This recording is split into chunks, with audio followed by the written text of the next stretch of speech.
The NFL Draft Combine just took place this past weekend in Indianapolis.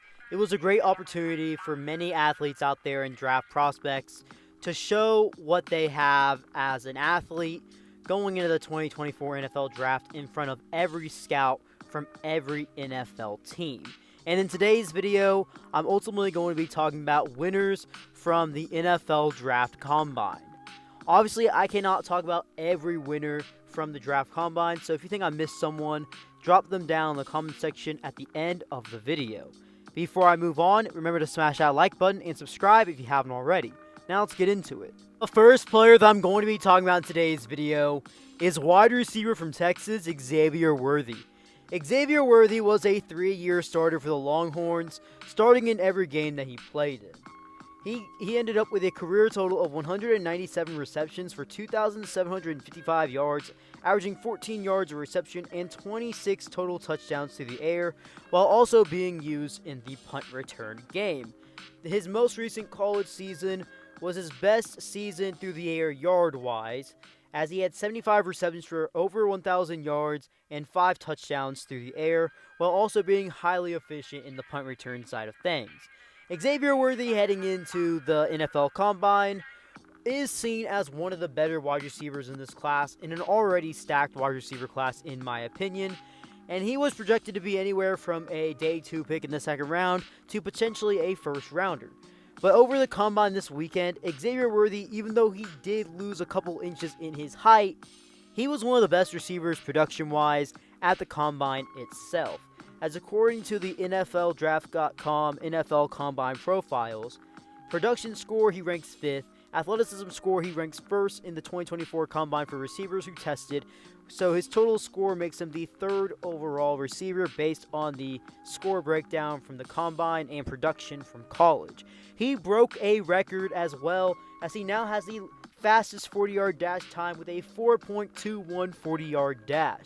I think Xavier Worthy definitely increases draft stock along with an impressive vertical jump at 41 inches. I think he still has potential to be a day 2 pick, but I think he has more of an argument to become a day 1 pick now, especially with what he showed with his athleticism in the vertical, broad jump, the production he had in college, and of course, being the fastest player in this draft and having the fastest recorded 40 time at the Combine in Combine history. The next person I want to talk about is Florida State defensive lineman Braden Fisk. Now, this is a player that I've been high on for quite some time. He's been talked about on my channel numerous times to this point. He had a star-studded career not only at Western Michigan, but also most recently at Florida State. In his college football career that spanned 5 years, he had 191 total tackles, 36 tackles for loss, 19.5 sacks, 3 pass deflections, 2 fumble recoveries, and 3 forced fumbles. In his most recent season in 2023 with Florida State, he had 43 total tackles, 9 tackles for loss, and 6 sacks, all as an interior defensive lineman. At the Combine, Braden Fisk impressed many people. As athleticism score, he ranked number 1 among defensive tackles. He has good size. Production score, he ranked among 3rd. And he's seen with a total draft combine score that takes account of production and the athleticism score at the Combine, he ranked 3rd. Braden Fisk going into the Combine / Senior Bowl activities, he was seen as a day 3 pick, going to be projected in the 4th round.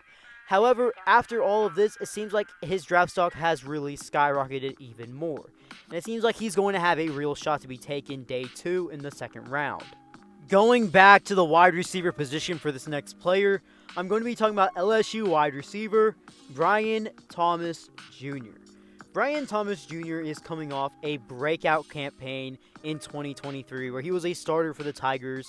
He had 68 receptions for 1,177 yards, averaging 17 yards a reception and a total of 17 touchdowns through the air. Him and Malik Nabers had to be arguably the best 1-2 combo amongst wide receivers in college football in 2023. But let's talk about him in his NFL Combine and what he showed out. Going into the Combine, he was projected to be a first-round pick, and nothing is going to change with that, especially with what he showed in his most recent season of college football and what he did at the Combine, measuring in at 6'3", nearly 210 pounds, getting in at a total of 209 pounds to be precise. He was one of the more athletic receivers at the entire combine. And when you take into account of the draft combine's production score and athleticism score, he ranks 5th among all receivers. He is a big physical receiver that can make plays downfield. He has hands and he has speed. He bolstered a 4.33 40-yard dash, a 38-inch 0.5 vertical jump, and a broad jump that was 10 feet and 6 inches. Overall, he may have just increased his draft stock just a little bit more to be a higher considered receiver in that first round amongst that already stacked top-heavy receiver group, and he's definitely going to be someone I would suggest keeping an eye on for his NFL career, especially year one and down the road as he develops. Staying on the offensive side for this next player, I'm going to be talking about offensive lineman from Oklahoma, Tyler Guyton. Now, Tyler Guyton is more so, I would say, an O-lineman that you still have to develop. However, he's also a very high-quality O-lineman at that. Last year in 2023, or I guess this most previous college football season, Tyler Guyton was a first-year starter for the Oklahoma Sooners, the first time he was a starter in all of his college football career. And he is still kind of new to the O-line position, as he started his career not even as an offensive lineman, and he didn't become a full-time offensive lineman until 2022. Guyton is an interesting prospect, as going into the NFL Draft Combine, he's expected to be either a late first-round pick or an early second-round pick on day 2. However, he skyrocketed on the draft boards throughout the 2023 college football season at Oklahoma. And there's many reasons why people are clamoring for him to be an early draft pick. Even though he is still kind of new to the O-line position as a full-time O-lineman, he only started 1 year in the collegiate level. He did it at a highly efficient level, and he has great size for an offensive lineman, especially an offensive tackle. At 6'8", 322 pounds, not only that, he's an athletic O-lineman at that. Runs a 5'2", 40-yard dash, well, 5'19" to be precise. Has a good vertical jump, has a good broad jump, is overall a very explosive player. He did not test on the bench press, was expected that he's going to do so on the pro day, potentially. He has a lot of positives in his game as a very athletic offensive tackle that is very fundamentally sound, especially as a newer offensive lineman compared to many of those in the draft. And he's overall someone that many people are very high on. And he had a good combine. And along with the Senior Bowl that he had, and the combine, and now the upcoming pro day at Oklahoma, there's a chance that Tyler Guyton will be a first-round pick in many people's eyes. Moving on to the final player I'm going to be talking about in today's video, he may just be one of the best prospects in this entire draft. Cornerback from Toledo, Quinyon Mitchell.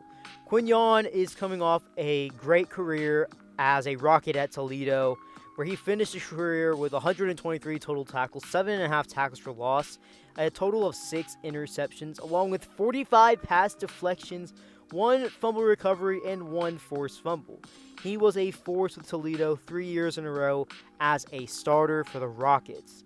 And going into this year's NFL Draft, he was seen to be a first-round pick going into the Combine, as he's a very highly efficient cornerback.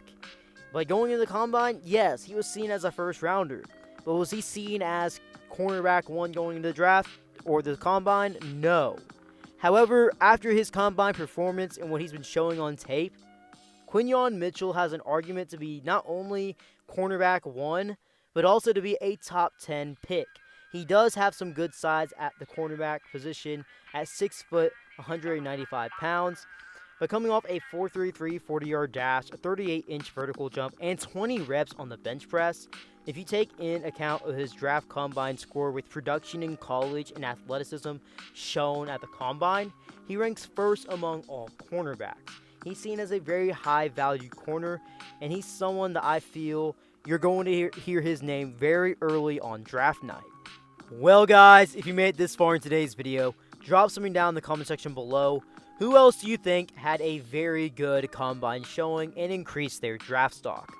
And before you head out, remember to smash that like button, turn on those post notifications, and subscribe if you haven't already. B. Kelly out.